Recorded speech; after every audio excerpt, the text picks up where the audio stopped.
کام جو ہیں وہ ہو جاتے ہیں۔ اور اللہ رب العالمین نے یہ زمین و آسمان کو 6 دنوں میں جو پیدا کیا، وہ 6 دن کون سے ہیں؟ یوم الاحد اتوار کا دن، یوم الاثنین سوموار کا دن، یوم الثلاثاء منگل کا دن، یوم الاربعاء بدھ کا دن، یوم الخمیس جمعرات کا دن، اور یوم الجمعہ جمعہ کا دن۔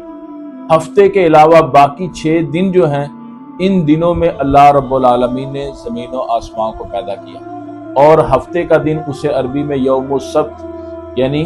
قطع کاٹنے والا خالی دن کہا جاتا ہے، اور مفسرین نے لکھا ہے کہ اس دن میں کوئی تخلیق نہیں ہوئی، جس وجہ سے اس دن کو یوم السبت خالی یعنی کاٹنے والا دن کہا جاتا ہے۔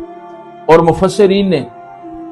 اللہ رب العالمین نے 6 دنوں میں زمین و آسمان کو پیدا کیا۔ سب سے پہلی بات یہ لکھی ہے کہ اس کے اندر کیا حکمت ہے